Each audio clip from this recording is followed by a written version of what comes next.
Selfish Giant. Long, long ago, there lived a giant in a huge castle. He was the most selfish giant on this earth. He never shared his things. Let us read and find out how this selfish giant became a generous giant. The giant's castle has a huge garden. It has many flowers. Every afternoon, the children of the village play in the garden. What fun we have in this garden! But what happens when the giant comes back? Well, the giant has gone to visit his friends, and it has been many years.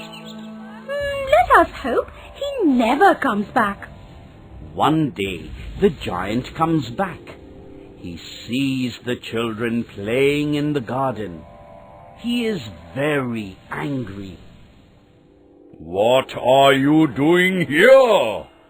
This is my garden.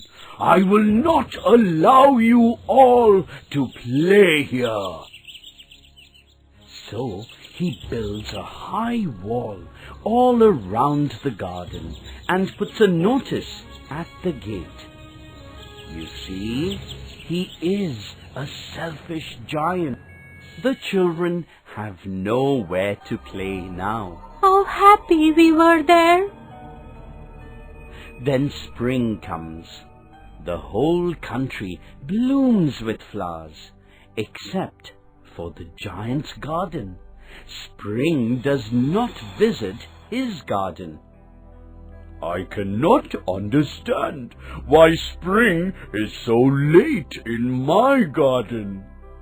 The only people who live in his garden are frost and snow.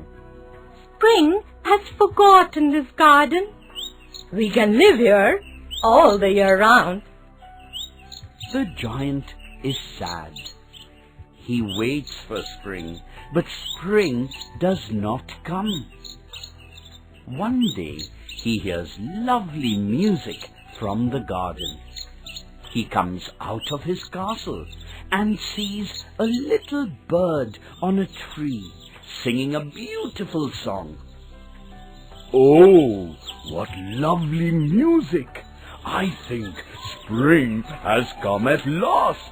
He sees some children creeping in through a little hole in the wall.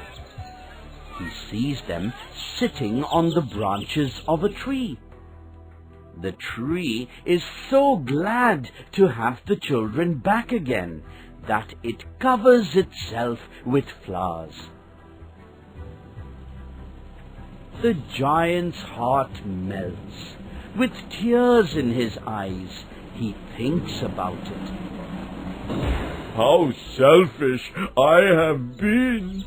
I have been punished for not sharing my garden with the children. So he breaks the wall around his garden. He allows the children in his garden.